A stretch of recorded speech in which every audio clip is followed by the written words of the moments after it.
va corriger le TP Morpion. Donc on regarde déjà un petit peu le HTML que je vous avais fourni, mais on va quand même regarder un peu ce qu'il y a dedans. Donc la balise doctype comme d'habitude. Ensuite la balise HTML qui est fermée ici. Le head dans lequel on a juste mis une balise title. Et puis vous allez voir ici, on n'a pas mis de balise méta. Vous allez voir, ça va s'afficher quelque part.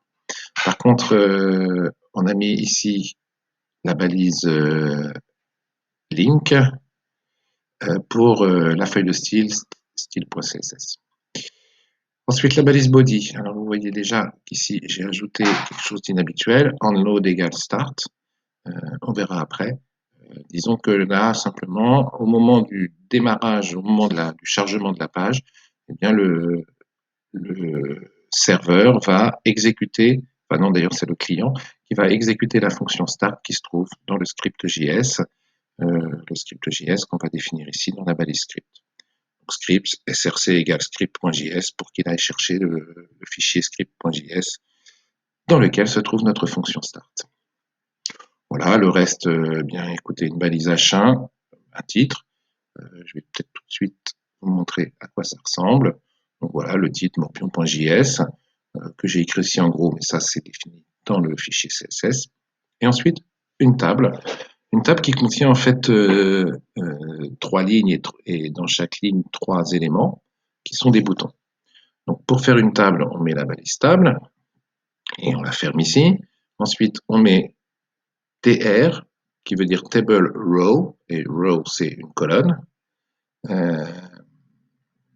Et puis td, table data. Désolé, rows, les lignes, donc ça c'est une ligne, une deuxième ligne et une troisième ligne.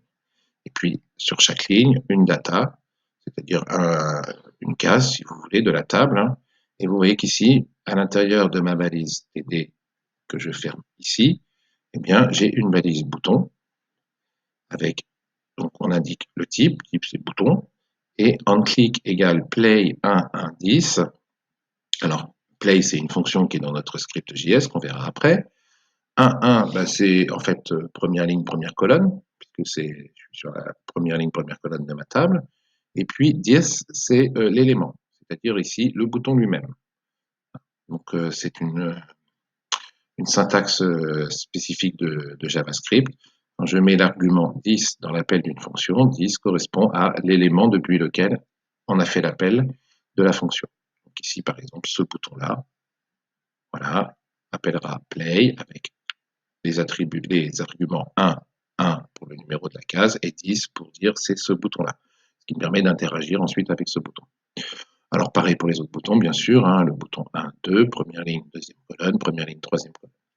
Alors vous voyez que j'ai fait le choix ici de compter les lignes et les colonnes à partir de 1, première ligne, deuxième ligne, troisième ligne, parce que c'est plus naturel pour nous. Mais vous savez qu'en Python, on compte à partir de 0, ben en JavaScript aussi.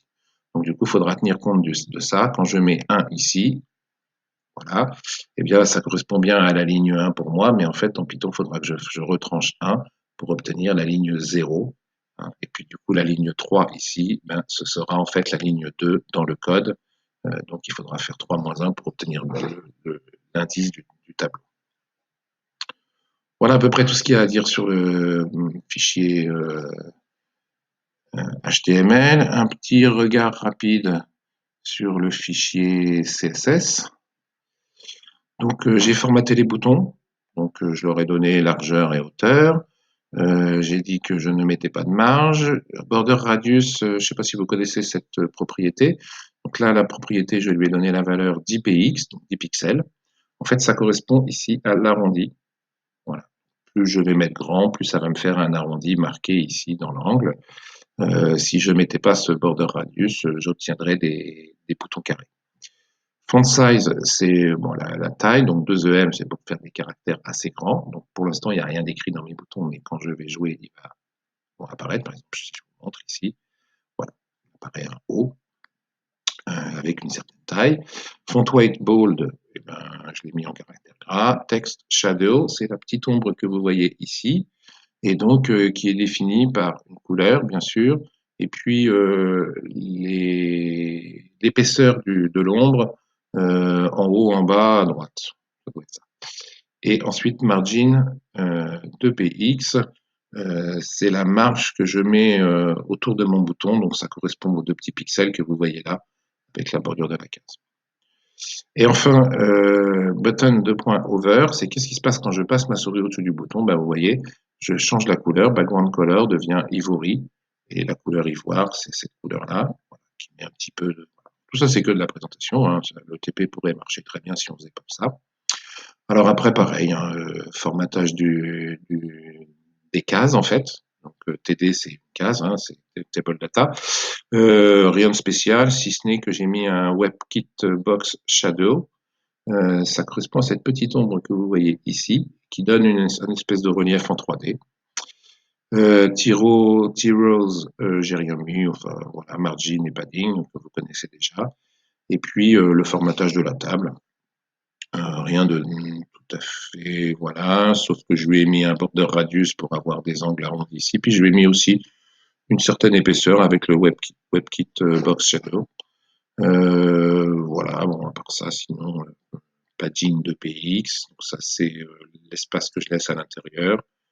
Et puis j'ai laissé un padding right, padding bottom ici un peu plus grand, donc j'ai été obligé d'aller les fixer à 4 pixels, tout simplement parce que comme il y a l'épaisseur ici du bouton, du coup il fallait que je laisse un peu plus de place ici, sinon c'était pas joli. Bon, ça c'est des ajustements. Alors venons-en à ce qui nous intéresse le plus, le script lui-même. Donc en Node, on effectue la fonction start. Qu'est-ce qu'elle fait cette fonction start? Donc au chargement de la page, on va exécuter start. Alors qu'est-ce qu'elle fait cette fonction start? Eh bien, elle définit une variable joueur. Alors, vous voyez que j'ai pas mis de déclaration ici, donc ce sont des variables globales. Si j'avais mis var, elle serait définie que dans la fonction. Si j'avais mis let, elle serait définie que dans le bloc, ce qui m'arrangerait encore moins. Et donc si je mets rien, elles sont globales. Donc ça veut dire que mes autres fonctions pourront accéder à la variable joueur sans difficulté. Mais du coup, c'est dangereux parce que du coup, faut faire attention et j'aurais peut-être pu mettre en majuscule toutes les variables globales. Ça aurait été certainement plus sûr. Mon joueur, je lui donne la valeur X, la couleur bleue et je définis ma grille qui va être vraiment la représentation de mon jeu. Alors au début, je mets 0, 0, 0 3 fois. Ça veut dire qu'en fait, j'ai mis des zéros dans mes 9 boutons. 0, c'est quand la case est vide. 1, c'est quand le joueur 1 a joué. 2, c'est quand le joueur 2 a joué. Donc, je modifierai les valeurs quand je vais jouer. Par exemple, là, j'ai joué sur la case 1, 1. Donc là, maintenant, grid vaudrait 1, 0, 0.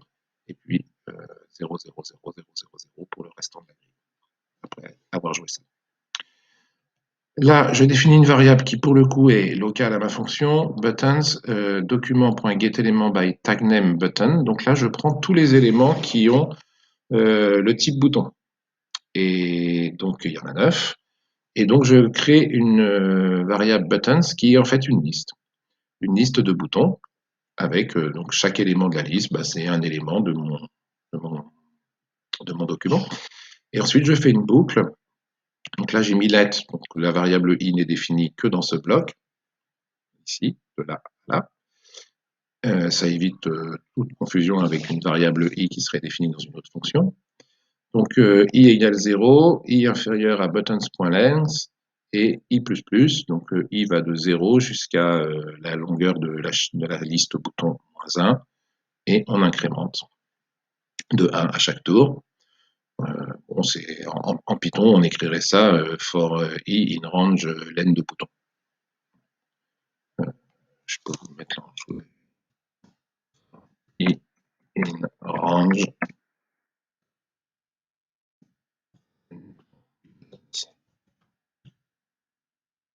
Ce serait l'équivalent en Python de la boucle telle qu'elle est écrite ici.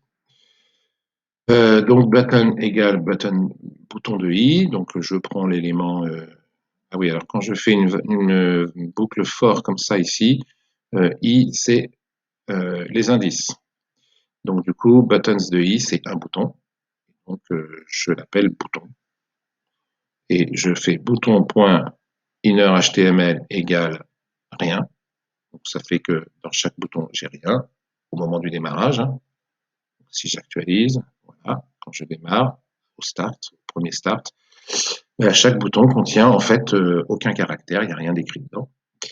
Et parce que dans le HTML, ici, ce qui apparaît, le texte du bouton, c'est ce qui apparaît ici. C'est bien du inner HTML, c'est entre la balise bouton et la balise fin du bouton.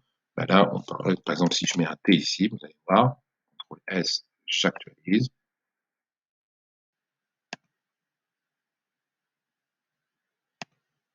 Ah ben non, ça marche pas parce qu'il y a la fonction start qui fait son boulot, et donc la fonction start efface en fait, elle met des zéros. Enfin bref. Donc du coup, c'est pour ça que ça ne peut pas marcher, je ne peux pas vous le montrer. Donc du coup, la fonction start, elle fait son travail, elle met inner HTML à une chaîne vide, et donc tous mes boutons ont une chaîne vide. Et puis, disabled égale false. Alors, par défaut, ce serait déjà false, donc je n'ai pas forcément besoin de le mettre ici, mais ça va être pour quand on rejoue, quand on va rappeler start parce qu'on a fini la partie, qu'on en commence une nouvelle. Et donc, vous allez voir, dans le cours du programme, on va mettre disabled égale true, ce qui fait que quand c'est disabled égale true, on ne peut plus cliquer sur le bouton. Enfin, on peut toujours cliquer dessus, mais ça fera rien. On le bloque, en fait. Donc là, pour l'instant, mes boutons sont tous libres. Je peux tous les cliquer parce que j'ai le droit de jouer où je veux sur n'importe lequel des boutons.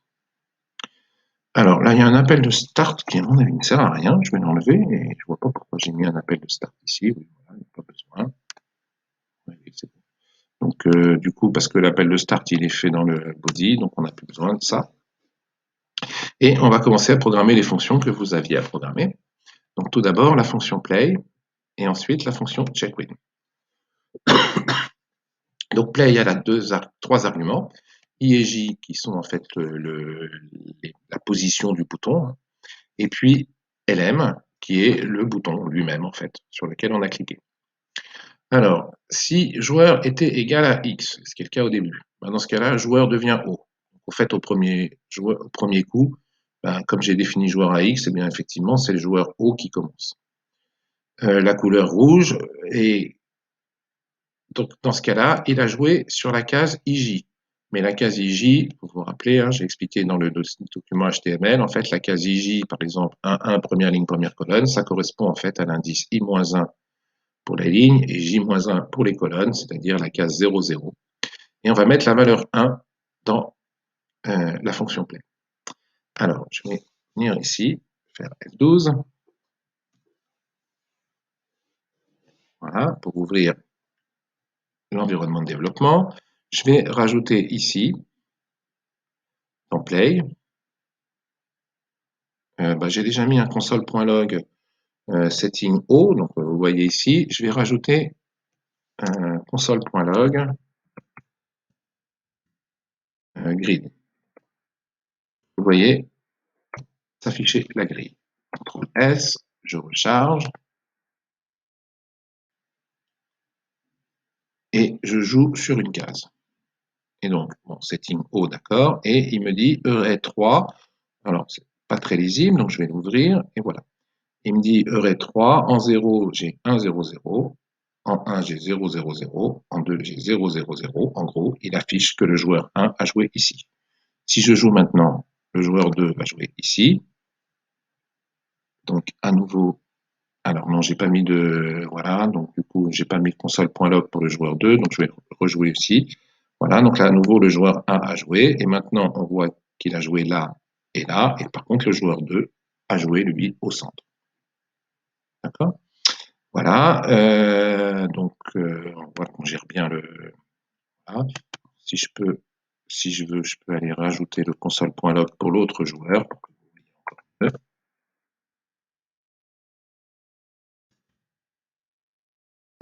Je recharge. Le joueur qui joue, donc on a joué à la case 1, et l'autre joueur joue. Voilà, et ça fait apparaître qu'on a joué à la case 2, etc. Alors, je vais enlever mes prints là, parce que ça va m'encombrer. Donc, du coup, on définit, quand on joue, on change de joueur et de couleur, et on affecte une valeur 1 ou 2 dans la grille pour enregistrer qu'on a joué à cet endroit-là. Alors, du coup, après, LM, donc c'est le bouton, on va le mettre disable, parce qu'on ne veut plus. Hein. Là, si je reclique dessus, vous voyez, ça ne fait plus rien. Il ne se passe rien. Ben oui, parce qu'en fait, je l'ai bloqué. parce que sinon, on aurait pu rejouer par-dessus une case qui était déjà jouée. Le bouton inner HTML égale joueur, donc là, il prend la valeur O ou X, c'est pour ça qu'ici, on a des O et des X qui apparaissent. Style color égale color, donc c'est pour ça que color, on l'a défini soit rouge, soit bleu, on l'a modifié quand on a rejoué, donc du coup, on a toujours les couleurs rouge ou bleu. Et donc voilà. Alors après, quand on arrive ici, il faut vérifier, est-ce que quelqu'un a gagné? Par exemple, du coup, là, à chaque fois, il va appeler check-win et il va vérifier si quelqu'un a gagné. On regardera après comment fonctionne check-win. Ce qui est important, c'est que check-win nous renvoie false si personne n'a gagné, et puis 1 ou 2 si un joueur qui a gagné. Si joueur 1 a gagné, elle nous renvoie 1, si joueur 2 a gagné, elle nous renvoie 2, puis si personne n'a gagné, elle nous renvoie false. Donc dans le cas où c'est pas égal à false, c'est que quelqu'un a gagné et on fait une alerte joueur check a gagné. Alors, je vais juste jouer une partie pour faire gagner un joueur. Voilà, et vous voyez que le joueur 1 a gagné. Si je rejoue, je vais faire gagner le joueur 2 cette fois. Voilà, le joueur 2 a gagné. Et il peut avoir gagné soit parce qu'il a une colonne, comme ici, soit parce qu'il a une diagonale, comme avant, ou soit parce qu'il a une ligne, comme par exemple ici. Voilà, joueur 1 a gagné, mais cette fois-ci, il a gagné parce qu'il avait fait une ligne. Donc il va falloir que check-win aille vérifier les lignes, les colonnes et les diagonales. Voilà pour la fonction play. Passons à la fonction check-win. Donc là, pour check-win, on va d'abord vérifier est-ce que j'ai un joueur qui a gagné, qui a réussi à aligner 3 pions sur une même ligne. Donc je vais vérifier pour les 3 lignes. Donc le numéro de ligne, il va aller de i égale 0 jusqu'à i inférieur à 3, i++. Donc ça, c'est comme un for i in range. Je vais vous l'écrire en dessous. For i in range 3. On part de 0 et on s'arrête à 2. Donc, on s'arrête quand c'est inférieur à 3. Et on augmente de 1 à chaque fois. Mais en Python, on pourrait aussi bien écrire ça comme ça. Hein. Hein, ce qui veut dire là, je vais de 0, je m'arrête avant 3, donc je m'arrête à 2, et j'augmente de 1. C'est exactement la même chose. Hein. Alors, je fais line égale grid de i.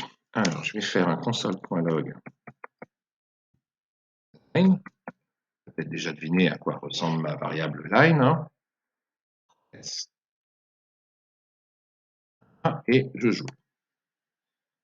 Et du coup, ah oui, alors du coup, on ne s'y retrouve plus, donc je vais écrire simplement un console.log un peu mieux.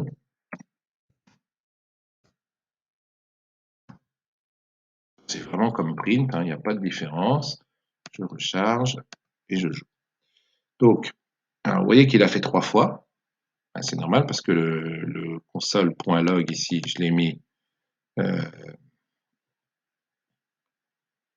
à l'intérieur de la boucle. Par contre, il n'a pas effectué les console.log qui sont ici. C'est normal parce qu'ils sont dans le if. Alors, console.log, line, line, ça nous affiche donc la valeur de line. Qu'est-ce qu'on voit?